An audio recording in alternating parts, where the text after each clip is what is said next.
Tipe baiberi nyenyezi yapiwa wafambiwe sekutungamira shampupurizo sisingazo zime kujeka kunotipenyera Tipe baiberi masoko matene ninotewera kuteka kwaro zikometo zisizo mutemone rudo sense zakumanamo Tipe baiberi hapo ndatambozwa ngezitema neburongo wazo Tipe maziwo Jesu hataora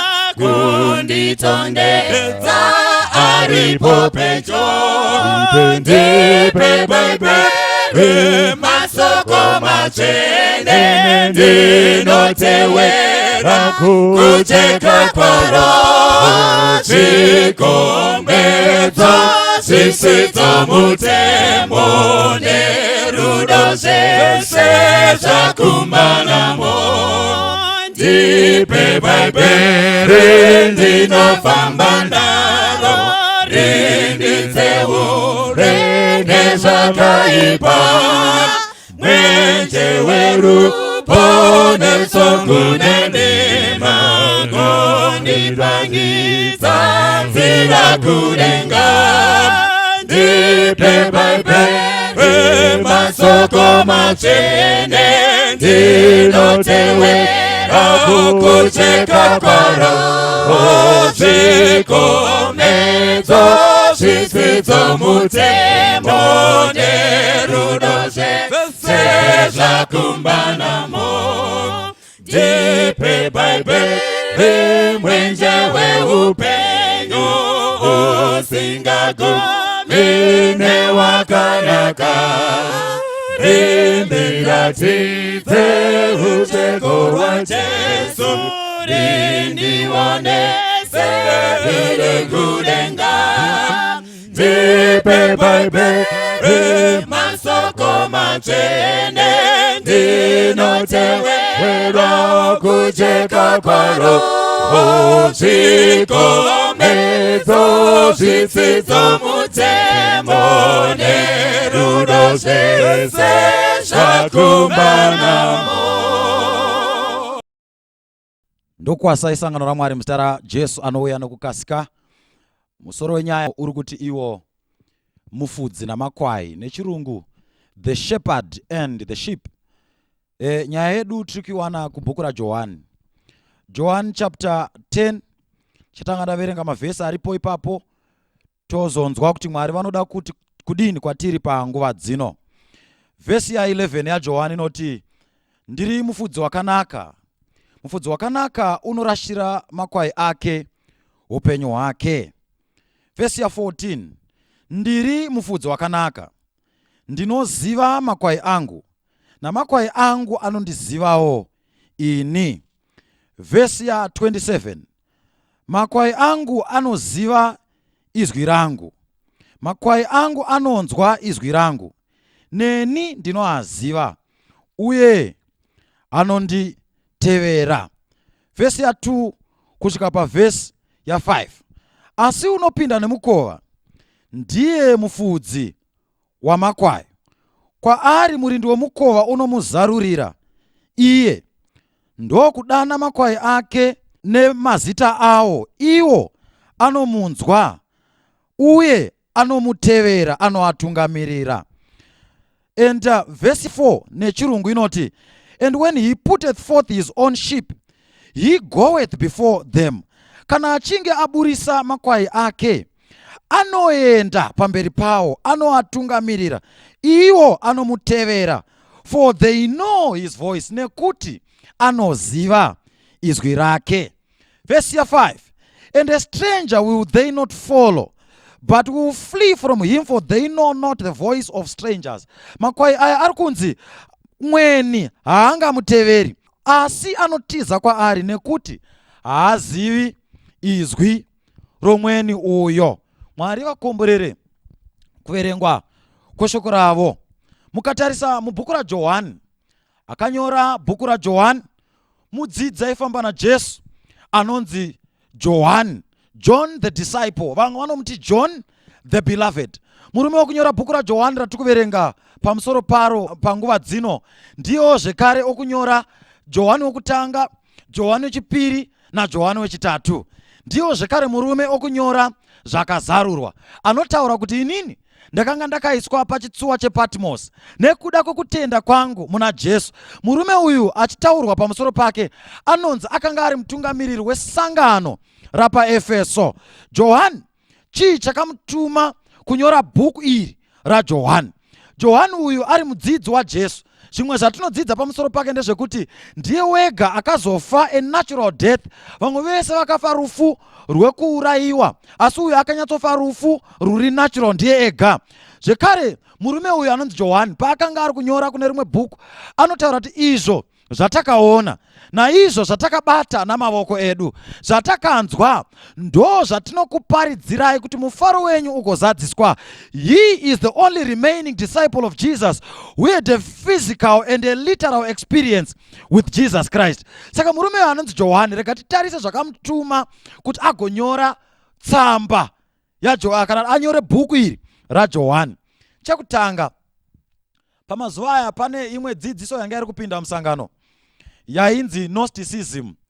Gnosticism idzidziso yaitaura kuti Jesu akanga asiri Mwari, asi kuti akazopromotewa kuita Mwari. Saka Johani anonyora bhuku iri kuti agodifenda umwari nehumunhu huzere hwaJesu panguva imwe chete. Zvekare chimwe chakanga chiri kuitika chakatuma Johani kuti anyore bhuku iri ndechekuti pamazuva iwayo zvekare kutenda kwemaKristu kwanga kuri kuderera nekuda kwokushungurudzwa kwavanga vari kuitwa. They were being persecuted. So he wrote the book of John to rekindle the faith of people who were being persecuted during those days. Saka Johaniwo zvekare chimwe chakabva chamutuma kunyora bhuku iri raJohani ndeichi. Vanhu vanga vari kutaura Johani anga akura, pakukura chaiko zvezera kukura. Pane rimwe bhuku rake raanenge achinyora ranoti ndokunyorera zvinhu izvi vana vangu vaduku. So physically John was now very very old. Saka vanhu vanga vawariti kuti saka kana murume uyu akafa chii chichazoitika kuchechi. Vanga vakutofunga kuti saka ndo kunonzi kupera kwesangano kana Johani achinge afa. Saka Johani anobva agara pasi kunyora bhuku raJohani kuti adzidzise vanhu kuti vanorarama sei Jesu asipo, vanorarama sei zvekare avo vakafamba naJesu vakamuona vakamubata vasisipo. Mind you, tatara ndiye mudzidzi wokupedzisira waJesu kurarama. Saka rega titarise theme yebhuku raJohn. Tinoiwana papi theme yebhuku raJohn? Mukanoverenga kuna John chapter 20, na John chapter 20 verse 30 to 31. Pano Jesu akaita zviratidzo zvizhinji pamberi pavadzidzi vake zvisina kunyorwa mukati mebhuku iyi, asi zvakanyorwa mubhuku iri zvakanyorwa kuti isusu titende kuti Jesu ndiye mwanakomana waMwari, uye kana tichitenda maari tive neupenyu husingaperi, kana tive neupenyu maari. Now mukatarisa mubhuku iri raJohani pane mamiracles akaitwa naJesu asina kunyorwa naJohani, asi akanyorwa kune mamwe mabhuku anonzi magospels, Matthew, Mark naLuke, asi atisingaone mubhuku raJohani.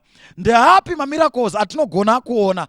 Ukatarisa kubhuku raMatthew naMark naLuke, Jesu aita akaita bipi kana kuti miracle, aibata vanhu. Kana abata vanhu, miracle yaibva yaitika, bipiri raibva raitika. Sekuti sepapi, muchaona ambuya vapita vakamborwara, ambuya vapita varwara, Jesu anosvika varwara nefivhiri, Jesu anovabata.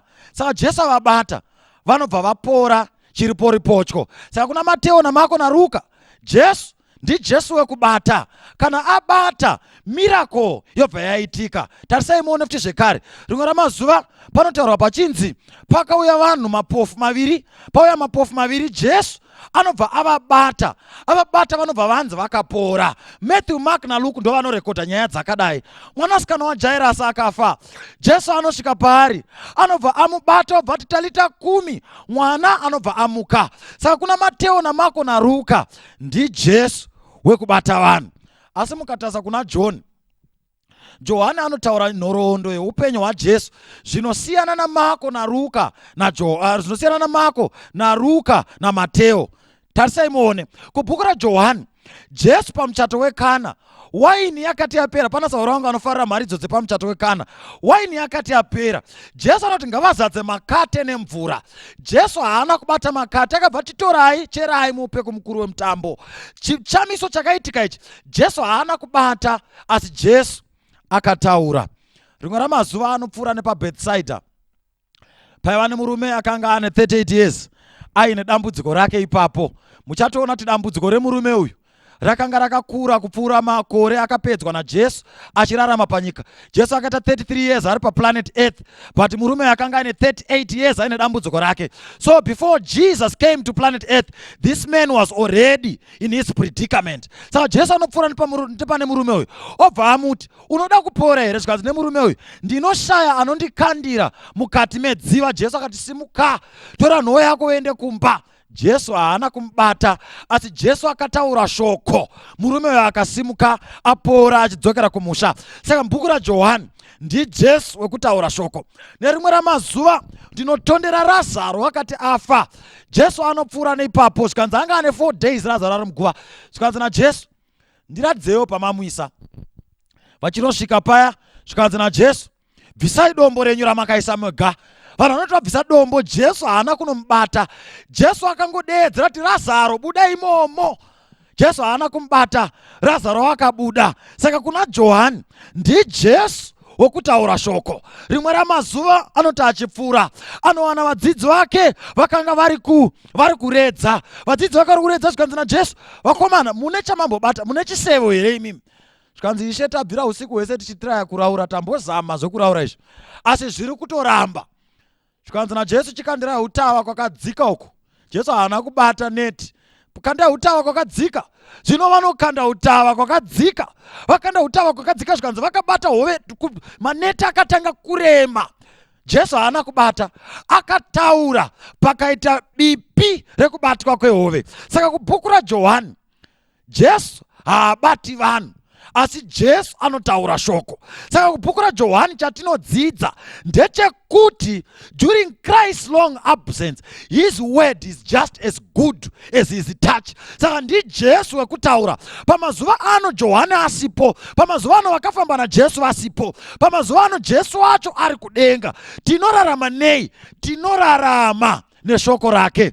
Saka muchinzwa Johani achiintroduce bhuku iri raJohani, anoti iye haati pakutanga chingwa cheupenyu chaivapo, kunyange Jesu chiri chingwa cheupenyu. Haati pakutanga shoko reupenyu, haati pakutanga dombo remakore raivapo, kunyange Jesu riri dombo remakore. Haati pakutanga mvura yeupenyu yaivapo, kunyange Jesu iri mvura yeupenyu. Haati pakutanga kumuka neupenyu kwaivapo, kunyange Jesu kuri kumuka neupenyu. Asi anoti pakutanga shoko rakanga riripo, zvichireva kuti pamazuva ekupedzesera tinorarama neshoko. VaRoma anobva ati isusu hakutenda kunouya nekunzwa, uye kunzwa kunouya neshoko raMwari. Saka pamazuva ekupedzesera hatirarami nekubata saTomasi, hatirarami nekupinza saTomasi, hatirarami nekuona, asi tinorarama neshoko raMwari. Saka muchinzwa panotaura naJesu chinzi, uye vanotenda vasina kuona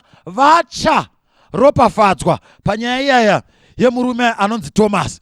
Now vanhu vaMwari, saka bhuku raJohani timu yacho inotidzidzisa kuti tinorarama neshoko. During Christ's long absence, his word is just as good as his touch.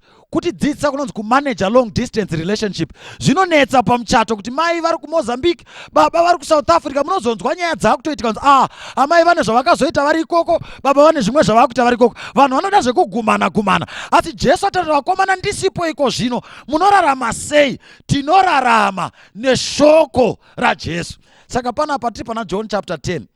Pari kunzi ipo ndini mufudzi akanaka. Ndini ndinotondera ndichiri mudiki. Ndandina sekuru vangu, sekuru Tuesday. Sekuru Tuesday vakomana vakambotishungurudza. Sekuru Tuesday semwana womukwasha pamusha, basa rese ndiwo unopiwa. Saka ndakaita digiri rangu pakufudza mbudzi dzepamushapa. Masters ndakatozoita ndakufudza mombe dzemudanga. PhD kwanga kwakufudza zoro jana remumaraini. Saka rimwe zuva ndichifudza jana ndiri kuzoro, ndakatizwa nemombe dzekwakampunga.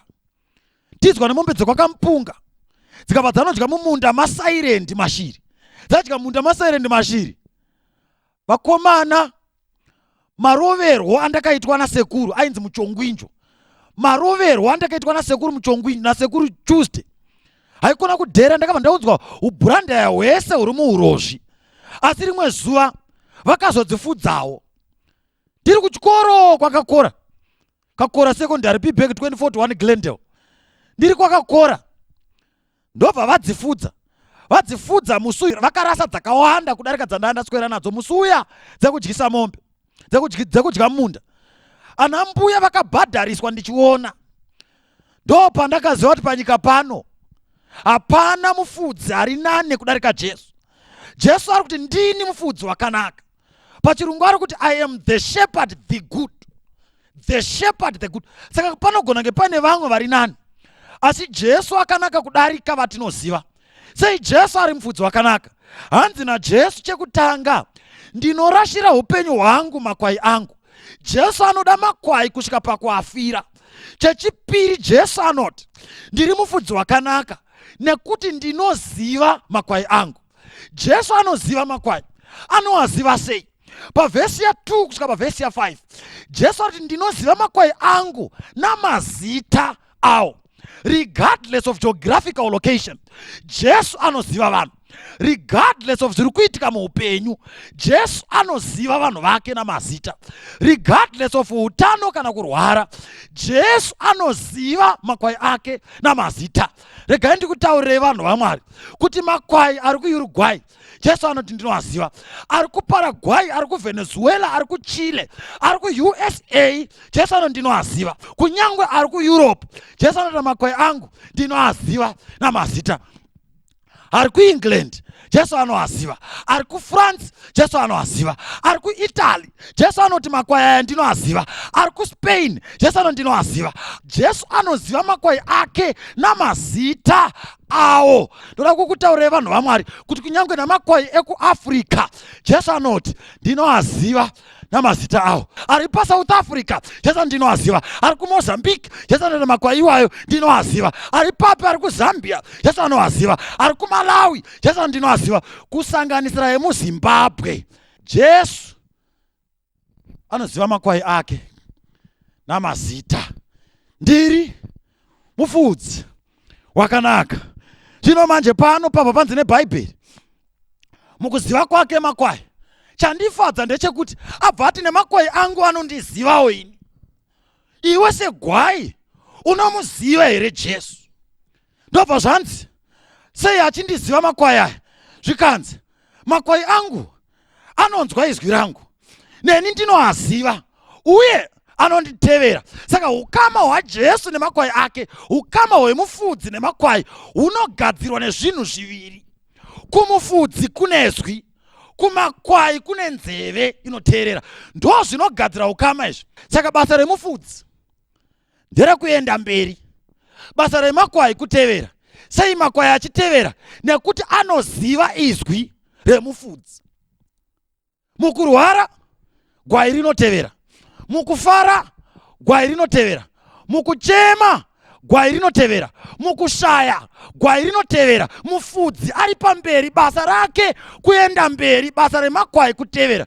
Karuyo kataimba, iwe wakaneta uya kuna Jesu, akakufira iwe pamuchinjiko, uchaishaya nguva yakada. Aibvuma Jesu watu ngamire, zarura moyo wako. Basa regwai kutevera. Rega ndikutaure mudikanwe. Panguva yekuchema musi aende mberi. Panguva yekusuwa rega Jesu aende mberi. Panguva yekufara rega Jesu aende mberi. Panguva yekufirwa rega Jesu aende mberi. Panguva yekushayiwa rega Jesu aende mberi. Panguva yekuomerwa murege aende mberi. Iwe tevera basa rake kutungamira, rako kutevera. Zvikanzi makwai iwaya zvinobva paita mweni. Mweni wobva auya. Mweni auya, hanzi makwai haateveri mweni, asi anotiza. Makwai anotiza. Maka ndei? Haazive izwi romweni. Regai ndikuudzei hama dzangu, mweni anogona nge akanaka kudarika mufudzi. Paita mufudzi, paita mweni. Makwai omira pakati, orasika toendepi zvino? Mweni akanaka kudarika mufudzi. Mweni akapfeka zvakanaka kudarika mufudzi. Mweni ane programu yakanaka kudarika yemufudzi. Mweni ane mari mufudzi haana. Mweni anogona ane mafuro ari nane kudarika yemufudzi. Makwai omira pakati, orasika zvino toendepi? Ngaende kutaurirei hama dzangu, hanzi makwai anotiza mweni nekuti haazivi izwi romweni. Kunyange mapurogiramu emweni ari nane kudarika yemufudzi. Makwai anotiza nekuti haazivi izwi romweni. Hanzi kunyange mweni aine programu yekumberi, aine mari achiita programu mudenga muchadenga, makwai anotiza mweni nekuti haazive izwi remweni. Zviri nane kutevera mufudzi ari muzvimagambutso nekuti tinoziva izwi remufudzi. Makwai anotiza mweni. Rega ndikutaurire mukati menyika ino maita mazwi maviri. Kune izwi remweni, kune izwi remufudzi. Iwe segwai unotevera rani? Panhau yechimiro chevakafa kune izwi remweni, kune izwi remufudzi. Iwe unotevera rani? Panhau yekunamata kune izwi remweni, kune izwi remufudzi. Panhau yekudya kune izwi remweni, kune izwi remufudzi. Panhau yekupfeka kune izwi remweni, kune izwi remufudzi. Panhau yezuva rokunamata kune izwi remweni, kune izwi remufudzi. Ndoda kukutaurirai, panhau yemamiro ekunze kuri kuenda nyika kune izwi remweni, kune izwi remufudzi. Panhau yekurerwa kwevana kune izwi remweni, kune izwi remufudzi. Panhau yekuroorana kune izwi remweni, kune izwi remufudzi. Panhau yekugarisana mudzimba kune izwi remweni, kune izwi remufudzi. Iwe unotevera rani? Hanzi makwai anotiza mweni nekuti haazive izwi romweni, anotevera raakajaira. Mukanoverenga pachapter 10 iyoyo, vhesi ya 10 inotaura iyo kuti mweni auya sembavha, basa rake kuuya kuzouraya. Unogona kuvarayirwa neizwi risiri raJesu, basa raro kokupedzesera kutora upenyu hwako, kuuraya iwewe, kuuraya ini. Saka makwai anotiza kurufu kwemweni. Kunyange kwauya kwakapfekedzwa zvakanaka, kunyange kwauya kuchiratidzika, anotevera izwi raakajaira, izwi remufudzi. Zvino mubvunzo watinawo ndewekuti panguva ino yatiri tingaziva sei izwi remufudzi? Tingaziva sei? Makwai angaziva sei izwi remufudzi? Ko tinotaurazve Jesu akaenda kudenga, Jesu ari kudenga, isu tiri pano pasi. Tingazive sei izwi raJesu? Iye ari kudenga, isu tiri pano pasi. Tingazive sei? Izwi remufudzi ndo raitungamirira makwai. Izwi remufudzi ndo raigona kusiya makwai ari panzvimbo, mufudzi achiti ndinodzokazve. Tikaenda pana John chapter 8 vhesi ya 8 kusvika pavhesi ya 9, tinzwe kuti izwi remufudzi tingarizive sei panguva dzatiri kurarama. Panonzi pano akakotamazve. Kuchikoro ndaigona zvinhu 2 maexamples aticha nesubject inonzi dismiss. Saka Jesu akakotamazve akanyora pasi.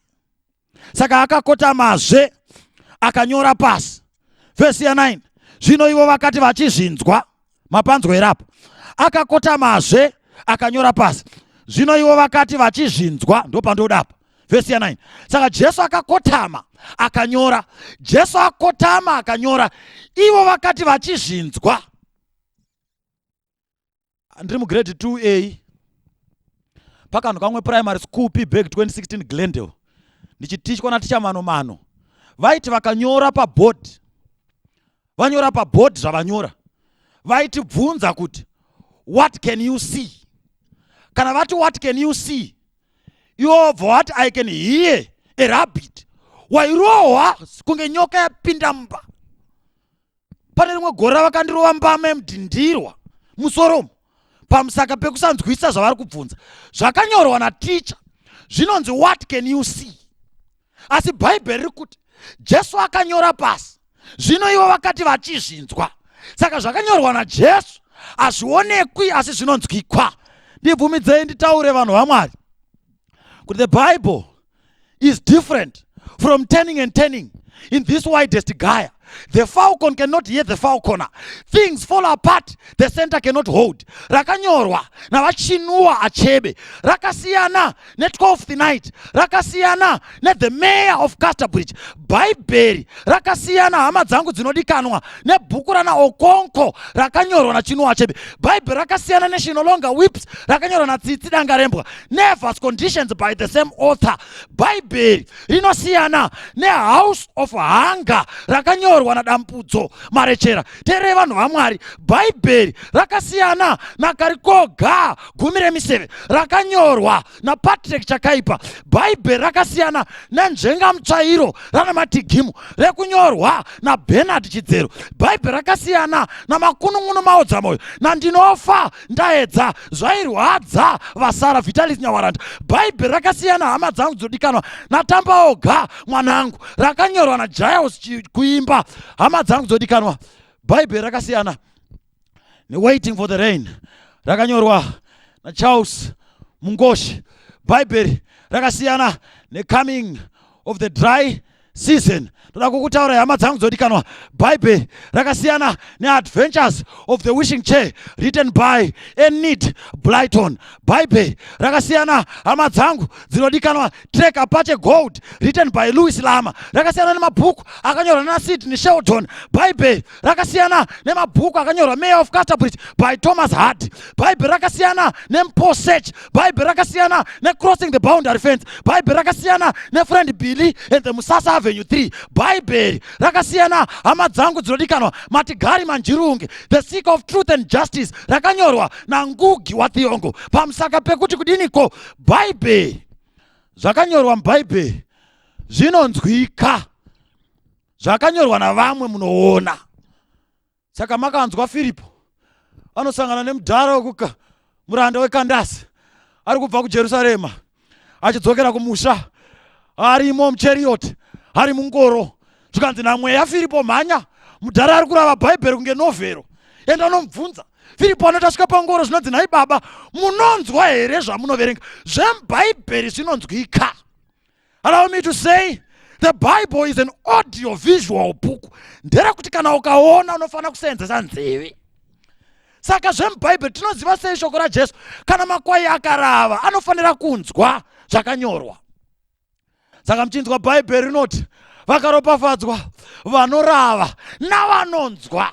Saka nhau yemuBhaibheri kunzwa nokuita. Saka makwai aJesu anotevera izwi rakanyorwa. Allow me to say the Bible is God's word in written form and Jesus is God's word in human form. Bhaibheri ukarirava rinokusanganisa naMwari. Verenga ugonzwa.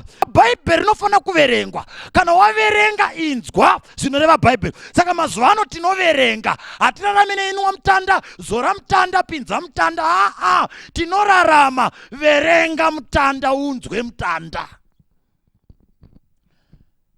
Saka makwai aya atevera zvino zvaaita mufudzi aigona kuti akabuda nemakwai kwanta anoenda achiteera paanzitsika ndo paanotsika, achitsika panonzitsika, achitsika pari kuenda mufudzi nekuti ari kuziva izwi achitevera. Rimwe dambudziko rekutevera kuti kana marasika sei makwai achitrasta nzeve, trasta shoko.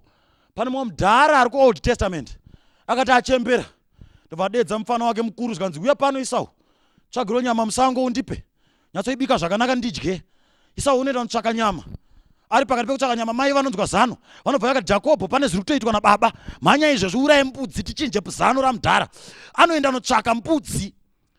Jakobho unopfekedzwa dehwe rembudzi. Akuya pana baba zvikanzi ndiwe here mwanangu? Zvikanzi ndini Esau baba. Wakasika sei kuiwana mharidzo inoparidzwa nevamwe? Wakasika sei kuiwana? Zvikanzi sebere padhuze. Anosebera padhuze zvikanzi namudhara, rega ndikubate. Paanomubata zvinonzi namudhara, izwi nderaJakobho asi muviri ndewaEsau. Bhaibheri rakatengera totaura kuti ipapo Isaka akange oonera madzerere. Mubvunzo ndekuti kana mudhara musachaoni zvakanaka, matrustirei instrument isachasenzi musingatruste nzeve. Saka makwai anoziva kuti nhau yekutarisa inorasisa. Ukama hauumbwi nekuona pakati paJesu nevanhu, ukama unoumbwa nekunzwa zvemubhaibheri. Saka makwai anotrusta nzeve kudarika maziso. Munhu waMwari, trusta zvakanyorwa kudarika zvekuudzirwa. Trusta zvakanyorwa kupfuura zvinonzi ndizvo zvinozikamwa nemukuru wechechi akavamba chechi kana nababa vangu kana mai vangu. Trusta zvakanyorwa, unzwe zvakataurwa naJesu. Saka abuda nemakwai ake Jesu. Anonzi ainoasiya kumafuro. Aigona nangoasiya kumafuro. Paasiya ipapo, ko ndo zvaitwa kamufudzi. Mufudzi aigona kusiya makwai ake. Makwai haachinje position kusvika mufudzi azotaura futi onzwa kuti voice raapo raakuti dana tochiendapo. Paasiyiwa ndo paanoramba ari. Dakara mufudzi auya kuzodeedzera kuti yanguva yekuchinja position. Nditendere nditaure kudai. Jesu akasiya chechi yake panzvimbo paakaisiya muna AD 31. Kumafuro ikoko kwaigona kuuya vamwe vafudzi vanogona kuridza zviwepi, asi makwai aingozunguzika oramba akamira nekuti paasiyiwa ndo paanotorerwa nemufudzi. Jesu akasiya chechi AD 31. Nguva yese iyi pane vamwe vafudzi vakauya vachiridza zviwepi zvinogona kuvhundutsa. Zvaikosha kungozunguzika oramba uri panzvimbo nekuti mufudzi paakatisiyira ndo paanotitorera. AD 31 Jesu akasiya chechi inonamata. AD 31 Jesu akasiya chechi yakatarisira kudzoka kwake kwechipiri. AD 31 Jesu akasiya chechi inovimba neshoko. AD 31 Jesu akasiya chechi yaitsanya. AD 31 Jesu akasiya chechi yanga ine zuva rekunamata. AD 31 Jesu akasiya chechi yanga yakabatana. AD 31 Jesu akasiya chechi isingavimbi nezvinotaurwa navamwe, inovimba nezvakataurwa naMwari. AD 31 Jesu akasiya chechi iri imwe chete. Asi mukufamba kwenguva kwakauya vamwe vafudzi vaigona kuridza zviwepi. Makwai akapararira, asi chatsingazive hechi, pakasiyiwa makwai nemufudzi ndo paanodzoka kuzoatorera. Anouya haarambi anyerere. Moto unopfuta pamberi pake, dutu guru rinomukomberedza. Nekukasika Jesu anodzoka. Paakaisiya chechi ndo paanoitorera. Saka dzokera unoona kuti uchiripo here. Chiripo here mudikano. Saka Bhaibheri rinotaura kuna Mapisarema chapter 23. Mapisarema chapter 23. Ndinoifarira iyoyo. Jehovha ndiye mufudzi wangu, hapana chandinoshayiwa. Asi vhesi yacho ya 2a inotaura kuti unondivatisa pasi pamafuro manyoro. Unondivatisa pasi. Saka mufudzi aienda nemakwai ake kumafuro manyoro. Kumafuro manyoro. Saka makwai paaisiwa nemufudzi ari pamafuro manyoro, mamwe makwai aigona kusarudza kuvata, mamwe aigona kusarudza kuramba akamira. Akavata neakamira, ese akamira chinhu chimwe chete, kudaidzira kwemufudzi kana adzoka kuti tora tidzokere kumusha. Hapana pabato herapo. Makwai akavata nemakwai akamira, ese akanga aine the blessed hope, the soon return of the master. Jesu paakasiya chechi AD 31, makwai akasiyiwa pamafuro manyoro.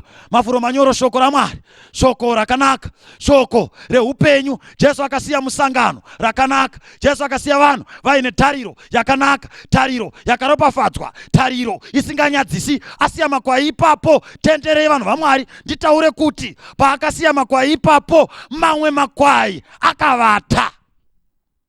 Asi hazvirevi kuti kana avata akamira anofanira enda ega kumba.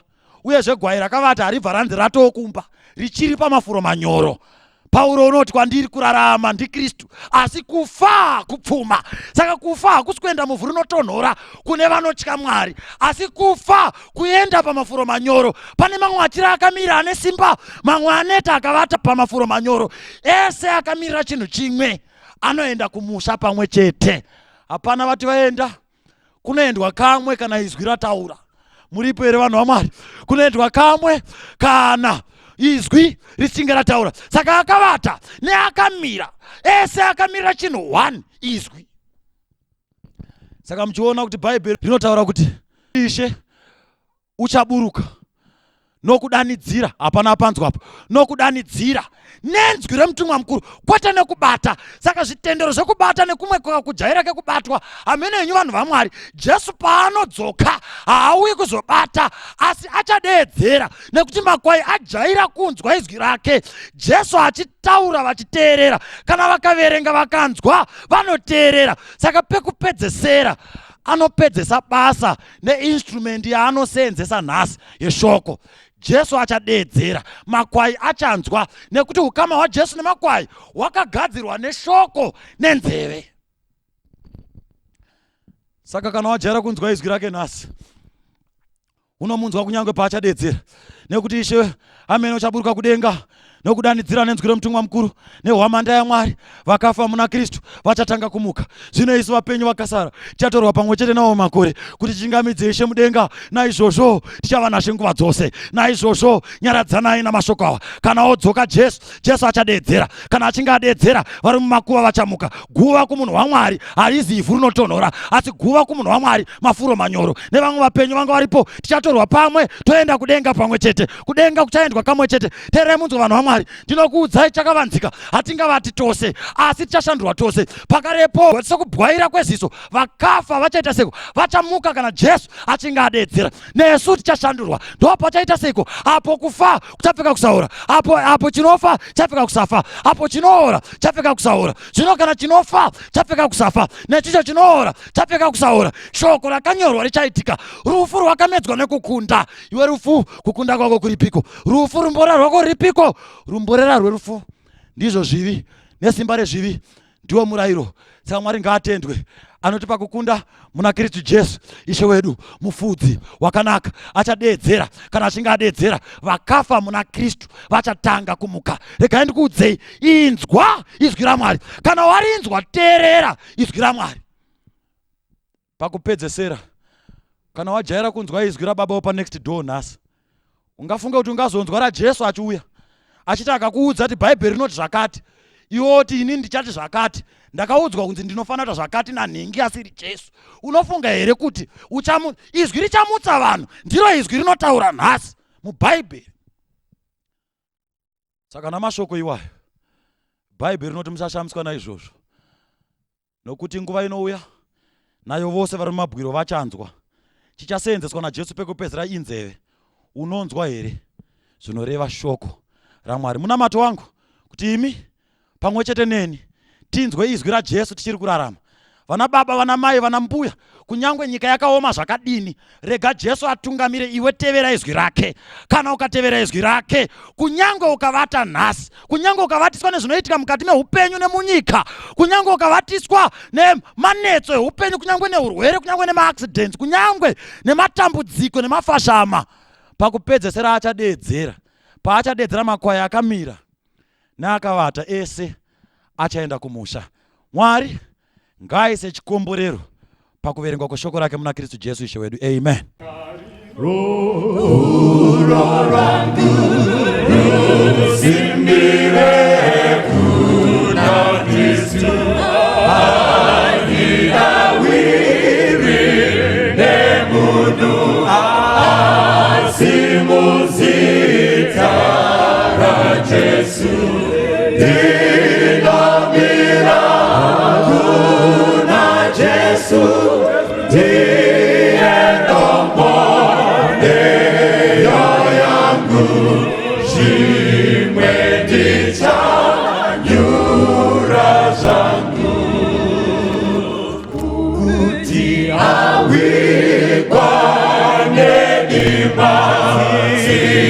Zidza kendo